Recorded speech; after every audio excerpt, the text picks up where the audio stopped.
Olá, sejam muito bem-vindos e bem-vindas a mais um episódio do Over the Cast. Eu sou o Rafa Belmonte, um dos fundadores da NetShowMe. Estou aqui com um convidado super especial, um amigo. O nome dele é Ricardo Gottschalk, também conhecido como Gott, fundador do Conta Simples. A gente vai bater um papo hoje super legal aí sobre a história do Conta Simples, sobre visão como empreendedor, enfim, é um papo super aberto aqui, Gott. Pô, muito feliz de você ter topado esse convite. A gente tem um carinho muito grande aqui pelo Over the Cast, trazendo sempre pessoas que a gente acredita muito na trajetória, que a gente acredita muito nos propósitos das empresas. Então é muito legal poder estar contigo aqui hoje, irmão. Pô, Rafa, eu que agradeço o convite, super feliz de vir bater um papo. A gente já se conhece, já tivemos aí algumas interações no passado, passamos por algumas empresas meio parecidas aí, né? Exato. E acho que feliz de vir bater o papo agora aqui no Over the Cast com você. Maravilha, muito, muito bom. Eu acho que é legal, até para o público que consome o Over the Cast, conseguir ouvir, obviamente, de um dos fundadores aí da companhia um pouco sobre o que a Conta Simples hoje faz. Boa. Então seria legal você dividir. Legal. Contando um pouquinho do que a Conta Simples faz, aí depois a gente pode contar a história, como que foi, produto, essas coisas que são, acho que agregam muito para a galera. Basicamente, na Conta Simples, a gente montou uma solução de cartões corporativos para empresas, né? Que ajuda a deixar os pagamentos com muito mais autonomia. As empresas conseguem fazer os pagamentos com cartão de maneira mais autônoma, ao mesmo tempo que o financeiro tem muito mais controle, visibilidade, gestão de tudo que está acontecendo. Porque ao longo do tempo, né? Já emendando um pouquinho de história, o Rodrigo e o Fernando, que são meus outros dois sócios, somos em 3 cofundadores, eles tiveram um problema com cartão corporativo quando eles estavam empreendendo uma startup antes da Conta Simples.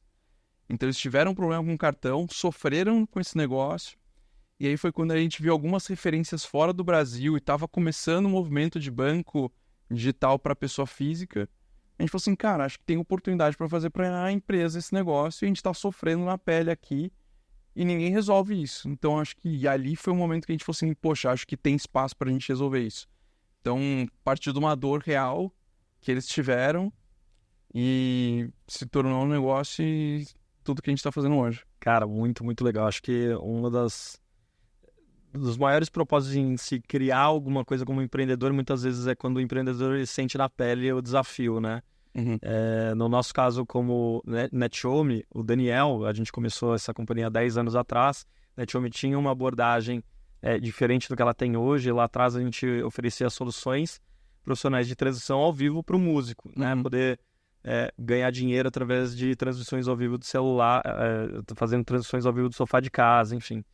E o Daniel super entusiasmado com música, tocava, e não queria necessariamente ir para um show numa venue, né? Numa casa de shows para poder tocar. Ele queria poder ter a oportunidade de tocar em casa. Então, é muito legal quando a gente vê conceitos de empresas, projetos nascendo a partir de dores reais e ver que essas dores outras pessoas também têm e a gente consegue transformar a vida de muita gente, né, cara? Muito, muito legal. Seria legal se você trouxesse um pouco da sua história também como empreendedor aí. Você também teve participação como executivo de grandes empresas de tecnologia. Cara, compartilha um pouco sobre o Gott. Boa. Um pouquinho de mim. Então, sou engenheiro, mas como, 99% dos engenheiros no Brasil, eu não fui trabalhar com engenharia, mas eu também não fui trabalhar com consultoria e não fui trabalhar com banco, que são as alternativas dessa galera. Eu fui para um caminho diferente, eu fui para o mundo de vendas, que é um negócio, assim, completamente diferente, que a galera, às vezes, dá um passo atrás e fala assim, poxa, vendas, acho que não gosto. Mas para mim foi muito importante, cara, porque foi onde eu aprendi que se você não tem vendedor ou vendedora, você não tem cliente, se não tem cliente, não tem empresa. Então, poxa, foi o lugar que eu que me apaixonei e me encontrei. E eu me encontrei na Oracle. Por mais que eu tenha feito engenharia, eu fiz Unicamp, engenharia mecânica, eu fui trabalhar com tecnologia. Isso lá em 2011 eu fui trabalhar na Oracle, fiquei até 2014. Então comecei a vender SaaS em 2012. Cara. Quando, a gente tá mais de 10 anos depois falando disso e, poxa, o SaaS virou tudo que virou e eu vendia SaaS em 2012.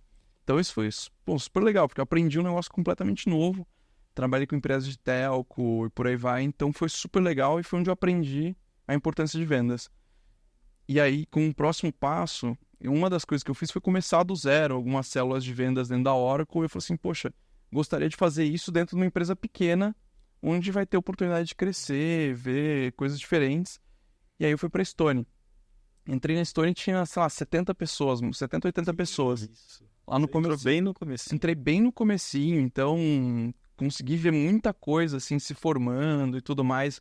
Lançamento das primeiras versões de produto. Então foi muito legal porque naquela época era assim, até difícil de acreditar que ia dar certo, né? Porque era muito embrionário, assim, a gente vendia uma máquina preta que, bom, era limitada em termos de aceitação de bandeiras, passava só Visa e Mastercard, na época tinha já a Alelo, tinha a Amex, tinha a Hipercar, então era, assim, bem legal. E isso me deu uma experiência de trabalhar com formas diferentes de distribuição. Então, na Oracle, eu vendia para empresas muito grandes ou vendia direto. Na Stone, fui trabalhar olhando muito canais indiretos, que é vender a partir de parceiros ou distribuição. Isso foi muito legal porque abriu um leque muito grande na minha cabeça, de olhar modelos de negócio diferentes. E eu acabei me apaixonando muito pelo setor financeiro. E aí eu falei assim, poxa, aqui acho que é o meu lugar. E aí, depois de um tempo, né, passei por várias áreas na Stone, a gente mudava muito. Aí eu acabei saindo da Stone e fui para Creditas. E aí foi um complemento, porque lá eu aprendi de crédito, então tocava toda a parte comercial de créditos com garantia de veículos. E aí foi quando eu participei até de um processo para uma empresa, uma consultoria para uma empresa, e eu falei assim, poxa, eu gostaria de começar algo. Porque eu não sabia, né, antes, né? Quando eu me formei, eu não sabia que dava para abrir empresa, empreender e tudo mais. Então, o sonho de empreender não foi desde o começo, ele foi sendo criado ao longo do tempo, né? Daí, poxa, com história eu vi o lance de startup, vi como que era captar investimento, as primeiras rodadas grandes, né? E aí depois que eu fui criando esse sonho, até que quando eu e o Rodrigo, o Fernando, a gente se reencontrou, né? O Rodrigo, eu conheci ele em 2015, quando eu entrei na Stone. A gente só foi começar o negócio juntos mesmo em 2018. Então, o CNPJ da Conta Simples abriu em dezembro de 2018 e a partir daí que a gente começou toda a história. Então, a minha jornada empreendedora, eu diria que não foi algo que eu quis desde o começo, foi algo que eu fui aprendendo, fui tomando gosto e aí sim quis começar. Então, essa foi a minha jornada até começar a Conta Simples. Cara, espetacular, assim, e eu também tive a oportunidade de fundar o GV Angels, né, que é hoje um dos maiores grupos de investimento anjo do Brasil, ligado obviamente à Fundação Getúlio Vargas. Lá tem mais de 300 investidores, a gente já investiu em mais de 45 empresas e eu vejo que os melhores investimentos que a gente faz e para um estágio de investimento semente, né, ou muitas vezes investimento anjo, você acaba aportando muito o recurso no investidor em si. Você está acreditando na capacidade daquele grupo de pessoas ou naquela pessoa em si de materializar aquele plano, porque você sabe que aquele plano não vai dar certo, mas você está apostando que aquela pessoa vai ter a capacidade e a adaptação para transformar aquela tese em uma empresa no curto, médio e longo prazo. Sim. E os melhores investimentos são de empreendedores que tiveram realmente realidades próximas daquela tese, daquela empresa, só que efetiva participação em outros empreendimentos de outras empresas. Então, eu falo, empreender com o dinheiro dos outros, que é muito bom para que você consiga ter realmente substância para quando você tem a oportunidade de construir algo seu, você vai errar menos, né? Não tem jeito de errar melhor do que errar barato e errar rápido para que realmente o processo de transformação aconteça mais rápido. Então, os melhores investimentos são de empreendedores que tiveram uma trajetória parecida com a sua. Bom. Então, muito, muito legal saber um pouco dessa história. Certamente, no início de Conta Simples, vocês tomaram vários nãos. E eu queria que você contasse um pouquinho, cara, desses principais desafios numa fase embrionária de conta simples. Qual que eram as maiores buchas que vocês enfrentavam lá em 2018? Cara, a gente começou o CNPJ abriu dia 18 de dezembro de 18, e aí em janeiro a gente começou a movimentar, né? Só que as dificuldades eram, assim, quais eram as maiores? Eu diria que eram todas, né? Porque, assim, hoje, você abre o e-mail, a gente, sei lá, tem um monte de e-mail que chega todos os dias, e naquela época não tinha nada. Então a gente tinha que começar tudo, tinha que começar o movimento, construir a ideia, construir a tese, começar a captar investimento, porque o nosso modelo de negócio demanda muito investimento. Então, demandava uma implementação, um valor de implementação alto. Demandava setup com a bandeira, que é um órgão internacional e global. Demandava imprimir um lote de cartões. E quando a gente começou, eu e o Rodrigo Fernando, cara, a gente ainda estava no começo da jornada de trabalho, inclusive, né? Então, a gente não tinha muito dinheiro prévio guardado. Então, uma das coisas que foi bem complexa foi conseguir levantar o primeiro investimento anjo. Então, uma das coisas que a gente teve que fazer, a gente começou a conversar com muita gente, e aí a gente demorou, assim, acho que não me engano, foram mais de 80 nãos que a gente tomou para ter o primeiro sim, e aí conseguir aos pouquinhos ir tendo os outros cheques, sabe? Essa foi uma dificuldade grande, porque se a gente não tinha dinheiro, a gente não ia conseguir começar a implementar e desenvolver nossa tecnologia, né? Então, levantar o primeiro capital anjo foi complexo.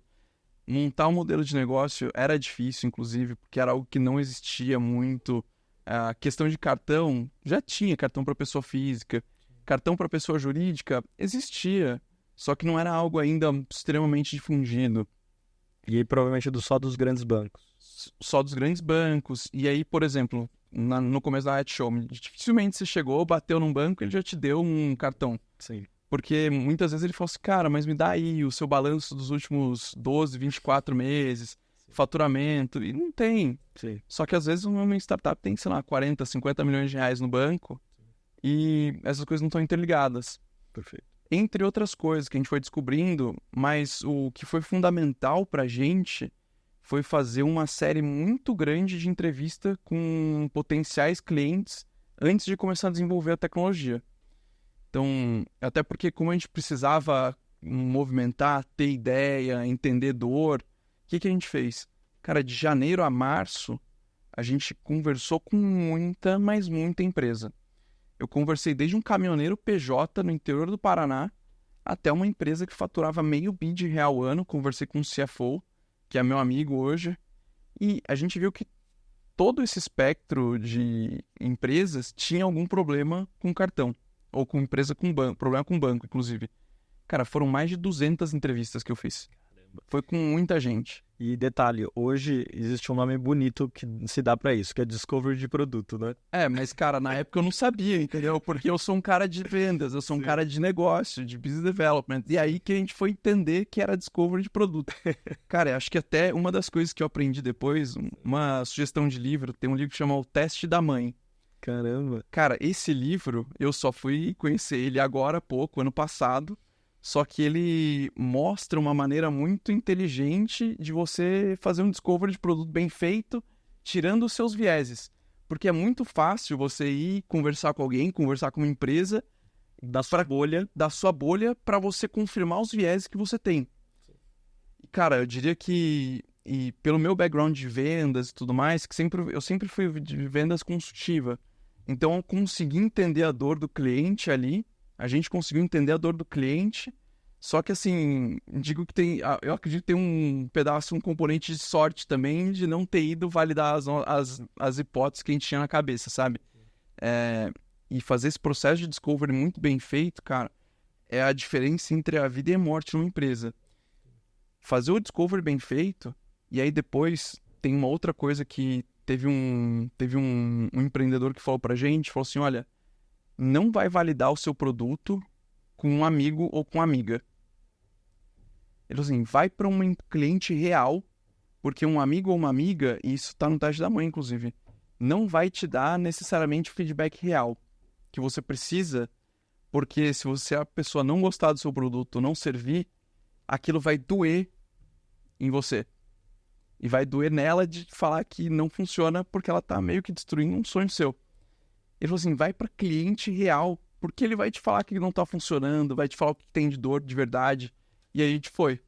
Cara, e aí, puta, você toma cada porrada que te ajuda a botar no eixo de novo. Inclusive, você trouxe pela perspectiva negativa, né? De você ouvir o que você não quer, mas também o ruim de uma perspectiva positiva demais, de você ir conversar com seus amigos e eles super apoiarem o que você tá fazendo, só que no final não tem market fit nenhum pra quem você se propõe realmente a entregar aquilo. Exato, Cara, cara. então você ir mais na real, saindo da sua bolha, né? Saindo da Cara, bolha. ótima indicação aí. Saindo da bolha e saindo da zona de conforto, de verdade. Você acha que esse foi talvez trazendo o conceito do aha moment, assim, o que você traria como o principal aha moment de vocês nesse momento? Foi esse discovery de produto? Cara, foi esse discovery de produto e eu posso contar a situação exata onde isso aconteceu. Porque isso tá na minha cabeça, assim, de uma maneira muito clara e cristalina. Eu era responsável por fazer essa conversa com os clientes. E a gente já tinha uma meta de gerar lead, né, de empresas para conta simples. Só que assim, eu sempre fui do mundo de vendas B2B e cara a cara. Eu não sabia nada de marketing digital. Não sabia fazer anúncio, não sabia nada. Então a primeira coisa que eu fiz foi comprar um curso de growth, que chamava E-Commerce Hacks, de um cara que eu gosto muito, que é o Rafael Lassance. Ah, legal, Rafa, conheço ele. Então, ele é super parceiro nosso, assim, ele tá com a gente desde o dia zero. Legal. E aí tinha uma comunidade no Facebook, comunidade Facebook, isso é antigo, hein? Caramba. Que quando você aplicava as coisas que você aprendia no curso, muitas vezes você postava lá. E aí eu escrevi um texto e postei. E eu mandei mensagem pra ele antes, falei assim, cara, eu posso postar porque tá funcionando muito isso aqui. E aí era coisas básicas, como faz um pré-lançamento, faz uma página de indicação e por aí vai. E aí eu postei. E cara, nesse post que eu fiz, tiveram, sei lá, uns 80 comentários, muitos likes, e tiveram umas 40 pessoas que falaram a mesma coisa. Ela falou assim, se vocês tiverem cartão corporativo ou cartões virtuais, vai ser ótimo, vai ser ótimo, vai ser ótimo. Aí eu virei e falei assim, cara, pra que essa galera precisa de cartão? Cartão virtual ainda. Falei assim, vou conversar com elas. E dessas 40, eu devo ter conversado com umas 30. E aí eu lembro que eu tava sentado na mesa de jantar de casa, falando com os prospects, até que eu terminei uma entrevista e a minha mulher, ela virou e falou assim, Ricardo, eu não aguento mais. Você fala a mesma coisa e todo mundo fala a mesma coisa em todas as conversas que você tem. Cara, ela falou assim, tá aí então. Cara, essa é uma cena muito cristalina na minha cabeça, porque esse foi o aha moment onde a gente, assim, entendi que a gente tem que criar uma solução de cartões virtuais, porque essa galera que tem e-commerce precisa gerenciar várias campanhas, tem que pagar vários softwares. E aí que foi, assim, o start da nossa mudança de falar assim, banco PJ para solução de cartão corporativo físico e virtual. E aí que foi onde a gente começou a desenvolver, e quando a gente implementou essa solução de cartões virtuais, o nosso volume de venda, nosso volume transacional duplicou de um mês para o outro. Caramba, que legal. É muito legal isolar as variáveis e ver que uma mudança que eu não vou dizer sutil, porque ela foi precedida de um baita de um aprendizado passado. Mas são mudanças pontuais que elas têm a capacidade de mudar a realidade. E cara, olha só. E tem aquilo que você falou, cara, eram, sei lá, umas 30 pessoas mais ou menos falando exatamente a mesma coisa. E aí conecta com o ponto que você falou, de Product Market Fit. Cara, a gente encontrou uma dor muito grande de um público também que era grande e que deu match, né? Esse é o grande conceito de Product Market Fit. É quando uma solução encontra um produto, cara, numa sintonia perfeita, cara, não tem como dar errado, né? E a gente uma das coisas muito legais que a gente tem na nossa trajetória, a gente participou da Y Combinator, que é, a maior aceleradora de startups do mundo. E teve um papo que a gente ouviu o pessoal da Brex, que é um benchmark nosso, né, fora do Brasil. E aí foi o Pedrinho, ele falou assim, cara, quando uma empresa tem Product Market Fit, cara, isso é mais forte do que a força da gravidade. Cara, vai dar certo, vai funcionar. Então, esse é o dilema de startup, né? Cara, a primeira coisa que você tem que buscar é encontrar o Product Market Fit. Cara, espetacular, assim. Muito legal de ver a trajetória de vocês, a maneira como vocês vêm transformando o business. Seria legal, a gente falou muito sobre essa visão, essa tese inicial da Conta Simples, como ela se transformou, e de lá para cá vocês vêm trazendo outro portfólio de produtos, vocês vêm fazendo muito a contínua entrega de valor para o cliente. O que aconteceu de novas entregas, ampliação de portfólio de 2018, 2019 para frente? Cara, a gente fez bastante coisa. A gente continua tendo a conta, onde os clientes podem fazer Pix, TED e tudo mais. A solução de cartão evoluiu muito. Tanto é que a gente tem 2 tipos de cartão. A gente tem um cartão de crédito tradicional, onde o cliente vai, tem um limite, mas que, diferente dos cartões tradicionais, ele é totalmente parametrizável. Então, no final do mês, o financeiro consegue saber o que gastou, onde gastou, por centro de custo, por categoria, por orçamento, por pessoa, quem fez a anexação de comprovantes ou não. Então, você consegue saber tudo. Tanto no cartão de crédito que a gente tem, como no cartão de limite flexível, que a gente chama. Porque, às vezes, tem clientes que querem limites maiores e tal, e aí ele acaba fazendo um depósito de garantia e tem um limite atrelado a isso. Então, a gente tem 2 produtos de cartão. A gente lançou produtos novos de crédito. A gente está lançando um produto novo daqui a pouco, que tem a ver com... Não é tipo como se fosse um Buy Now, Pay Later, onde você consegue estender prazos de pagamento, de muitas coisas, super legal. E uma coisa muito, muito... que eu particularmente tenho um orgulho muito grande é que a gente fez um M&A. Então, a gente comprou uma empresa em 2022 que se chama HackerAds. E que está muito conectado com um dos maiores casos de uso da Conta Simples, que é para fazer tráfego pago. Facebook Ads, Google Ads. A HackerAds é uma empresa que entrega uma solução para criar, gerenciar, analisar e otimizar os anúncios, principalmente de Facebook e Instagram, onde está o maior volume hoje. Estão trazendo outros players, outras plataformas também para dentro. E aí, com isso, a gente consegue já criou produtos em conjunto, né, de tanto produto de crédito, consegue fazer cross-sell de base, por aí vai. E agora, nesse exato momento que a gente está conversando, a gente está internalizando toda a plataforma da HackerAds dentro da Conta Simples. Então, fica uma jornada de valor completa. Porque hoje, assim, a grande maioria das empresas faz Facebook Ads, ou Google Ads, ou Instagram Ads, né? E essa é mais uma perna para ajudar na gestão e otimização dos gastos das empresas. Cara, espetacular a maneira como vocês descobriram a aplicação, né, da solução de vocês voltada para esse caso de uso, realmente de tráfego pago, gestores de tráfego, empresas que estão fazendo suas campanhas em tanto search, né, quanto mídias sociais. E eu entendo também que vocês têm outros casos de uso para outras aplicações. Sim. Como uma empresa dá conta de atender diferentes casos de uso? Eu acho que, assim como nós da NetHome, vocês têm bastante esse desafio de você não pode construir um Frankenstein, né? Um produto que ele vai querer atender todo mundo e não vai atender ninguém realmente bem. Como crescer muito um caso de uso sem privilegiar aquela solução, aquela tecnologia que vocês desenvolveram em detrimento das outras aplicações para outros públicos? Cara, essa pergunta ela é muito difícil. E a gente fez essa mesma pergunta para 2 empreendedores no passado, e um que tem um caso de uso diferente, mercado parecido, mas caso de uso diferente, e ele falou que você tem que ter uma visão muito clara de para onde você vai, para que você não se desvie do caminho ao longo do tempo, absorvendo as informações que você consegue, mas ter uma visão muito clara de futuro.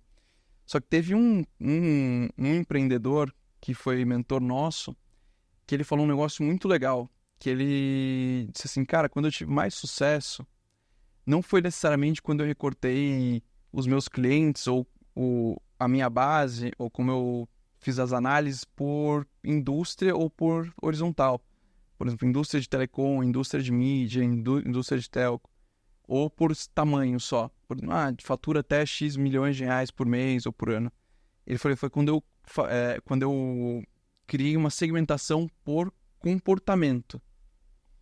Então ele entendeu que os comportamentos faziam mais sentido no modelo de negócio dele do que necessariamente a indústria ou porte. Cara, aquilo ficou muito na nossa cabeça. Porque por mais que você tenha que fazer um pagamento de um software, ou pagar a sua cloud, ou pagar uma ferramenta, ou pagar o Facebook Ads, tem um negócio que está aqui, que é o comportamento de gasto com cartão, por exemplo, no nosso caso. Sim. Que passa por todos os casos de uso que a gente atende. Então, pode ser pagamento de SaaS, pagamento de ferramentas, pagamento de tráfego, pagamento de estacionamento, pagamento de Uber. Por exemplo, eu vim de Uber para cá, eu uso o meu cartão corporativo da Conta Simples, que puxa todas as informações depois. Então, isso é muito legal, porque é uma forma muito diferente de olhar como uma empresa se comporta. E olha que legal, ao mesmo tempo faz com que a gente tenha uma base, acho que isso é muito parecido com a NetShowme, inclusive. Porque a gente tem, por exemplo, clientes que têm 2, 3, 5 colaboradores. Eu tenho empresa com um cliente meu que tem 1.000, 1.200, 1.500 colaboradores. O mesmo desafio. Usando o mesmo produto. Cara, eu não tenho uma customização para ninguém. Então, cara, isso é uma coisa que pra gente fez total diferença. E provavelmente nos negócios de quem vai estar olhando aqui, é um jeito de olhar diferente que não é convencional, mas que traz, às vezes, muito mais insight de valor para aquilo que você está construindo. Total. E a gente está trazendo pela perspectiva da priorização de um roadmap de produto e tal, mas tem algo que vem antes, que é a comunicação, né? É a base do marketing, de como que você vai se relacionar com o público-alvo que você estabeleceu. Você escolheu atender. Uhum. Você escolheu porque você percebeu um market fit, né? Só que se você tem diferentes públicos, não estou nem falando ainda do roadmap de produto, estou falando em como atingir o maior número de pessoas. Qual que é a mensagem? Uhum. Eu vou usar uma mensagem para gestores de tráfego, para empresas que queiram fazer campanhas pagas em motores de busca, ou uma comunicação vai atender startups que têm diferentes departamentos lá, ela quer ter um controle maior sobre os gastos de diferentes departamentos. Sim. Qual que é o desafio em nível de comunicação sem ser o de produto? Cara, é muito grande. É muito grande, porque a gente precisa coordenar tudo de tal forma com que não fique um Frankenstein, que nem você falou. Então, tudo parte de uma mensagem principal que a gente tem e que a gente traz, inclusive, como missão, tudo mais nosso. Então, a gente tem como objetivo fazer com que as empresas destravem todo o seu máximo potencial, liberando elas de todas as burocracias que as limitam. Então, isso a gente consegue derivar toda essa nossa missão para a comunicação dos públicos diferentes. Então, quando a gente vai mais para a galera de e-commerce, a gente ajuda a destravar o potencial delas para que elas possam, por exemplo, fazer os anúncios de maneira melhor, mais segmentada, ou com gestão melhor dos gastos de ads, por exemplo. Ou quando a gente vai para empresas de tecnologia que são mais tech-heavy, que usam muito cloud ou usam muito software, a gente ajuda a quebrar as barreiras para que elas não tenham, por exemplo, problemas de gastar mais do que deveriam, ou bloqueio de ferramentas e por aí vai. Só que tudo isso tem que ter uma mensagem central que faça sentido. De tal forma que se alguém olha, por exemplo, alguém de tráfego, por exemplo, alguém de agência de marketing olha e fala assim, entendi que, poxa, tudo bem, o meu caso aqui é muito mais para anúncio, mas tudo bem, eu pago uma outra ferramenta aqui, então eu entendi que aquele conteúdo que eu vi da Conta Simples no LinkedIn ou no Instagram, que é para gerenciar ferramentas, talvez faça sentido também, mas, poxa, no meu caso é menor. Então, tem que ter como é que eu posso dizer, uma espinha dorsal de qual que é a mensagem principal da empresa. E a partir daí deriva as outras. tem um conceito que a gente gosta muito, que é usado para uma outra coisa, mas a gente faz o paralelo, que é o T-shape, né? Sim. Qual que é a sua avenida clara que sustenta todas as demais? É isso. A avenida de comunicação base é esta. Beleza. Qual que é a ramificação desta avenida para as outras ruas, que é onde eu me comunico com outros públicos, né? É isso. E, cara, não é fácil. É algo que a gente tem há um tempo, a gente faz, só que eu diria que a gente ainda precisa continuar evoluindo muito. Porque, e ao longo do tempo que uma empresa vai crescendo, e vocês devem enfrentar isso aqui também, cara, nunca fica mais fácil. Nunca fica mais fácil. Sempre fica mais difícil. Sim. E quanto mais empresas você vai tendo, mais mercados, mais você vai abrindo a cebola ali dos mercados, só aumenta a complexidade. Sim. Então toda essa orquestração, cara, fica mais complexa. E eu quero ver como é que a gente vai fazer isso no futuro. Brincadeira fica interessante. Falando em complexidade, é totalmente diferente você lidar e liderar uma companhia de 10, 15, 20 pessoas e uma empresa com 260 pessoas. 260 pessoas. Sim. Cara, falando em nível dos founders, assim, o que você percebeu que foi a maior transformação que vocês tiveram que passar para conseguir continuar sendo os líderes de uma companhia de 260 pessoas frente aos fundadores de uma empresa que eram vocês três no início? Cara, as mudanças, elas foram e continuam sendo muito grandes. E é muito maluco porque a gente passou de ser 3 pessoas que faziam tudo para depois ser 3 pessoas que faziam tudo e começavam a ensinar algumas coisas. Aí depois a gente começou a liderar alguém, depois vai crescendo aí alguém que lidera alguém, e aí depois alguém que lidera alguém que lidera alguém, e aí a gente tem inclusive os C-Levels hoje, então a gente estruturou um time muito forte. Mas a gente foi passando por momentos de transformação muito grande. E de entender qual é a melhor alocação de recursos, inclusive. Onde, poxa, eu, Ricardo, entrego mais output para a empresa. Onde o Fernando entrega mais output. O Rodrigo é o CEO, como ele entrega mais para o negócio. E aí a gente foi entendendo as melhores posições e como a gente tinha que evoluir ao longo do tempo. Então, eu, por exemplo, não sou o cara que vai liderar centenas e centenas e centenas de pessoas, porque o meu perfil ele é muito forte de construção. Então eu sou um dos caras que abre frentes novas, que abre novos negócios, que monta times, e eu vou passando, eu gosto de falar que é o perfil meio que do bandeirante. Então eu gosto de fazendo isso. E aí é super legal porque eu sempre tô vendo alguma coisa nova e diferente. Isso me dá uma energia animal. O Fernando é um cara muito técnico, então ele toca algumas partes super importantes ali da parte técnica. E o Rodrigo tem uma visão 360 muito grande e ele toca todas as frentes, né? Então isso foi super legal, porque a gente vai se complementando e a gente, ao longo do tempo, a gente sempre foi fazendo projetos e trabalhos com counseling. Então teve uma pessoa que foi o Fernando Lemos, que você conhece, sim.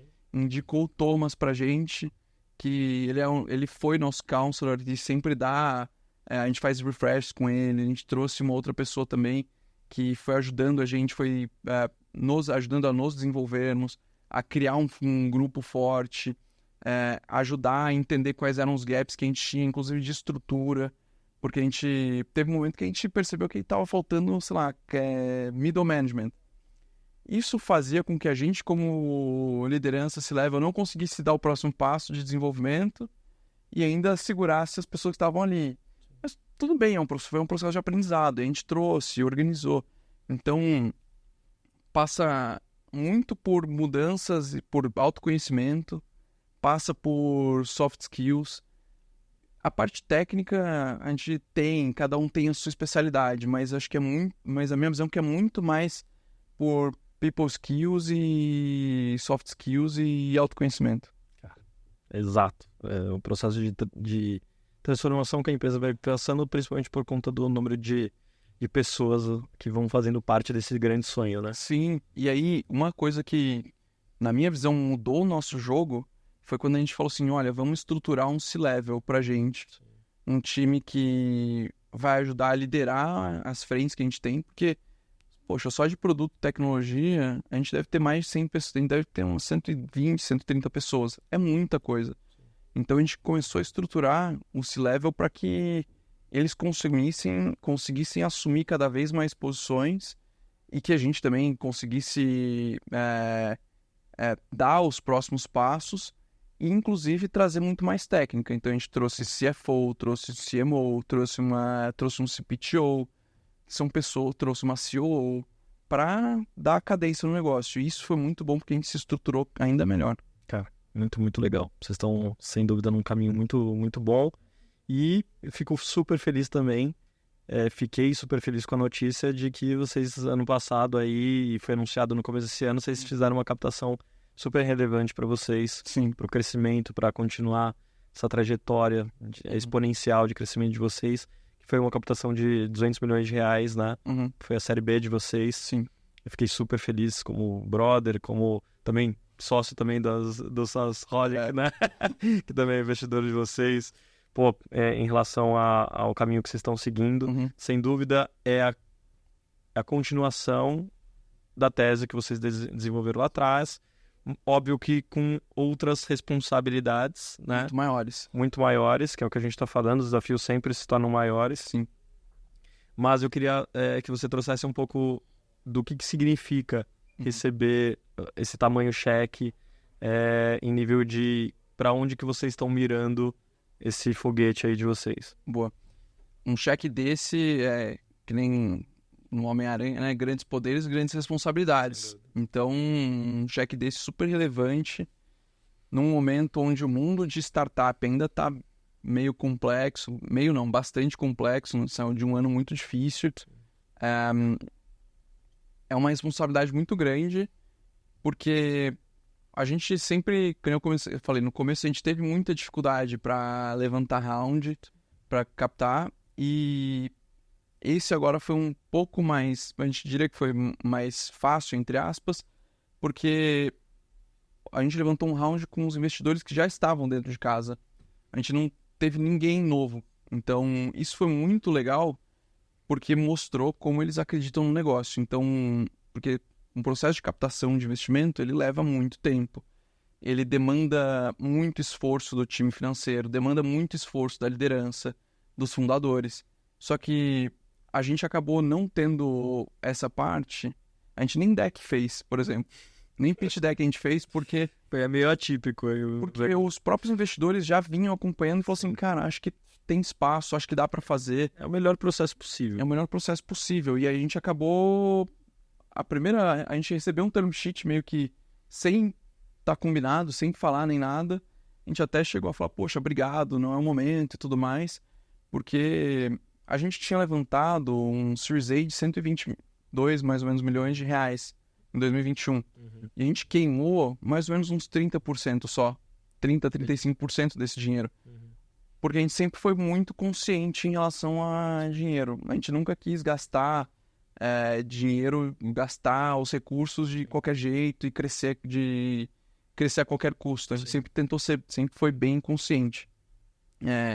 Não que a gente não tenha feito besteira como todas as startups, queima dinheiro, gasta de um lado errado, que são os learning dollars que a gente fala, né? Sim. Mas esse processo agora foi muito legal porque mostrou como os investidores acreditam e querem continuar investindo na nossa história.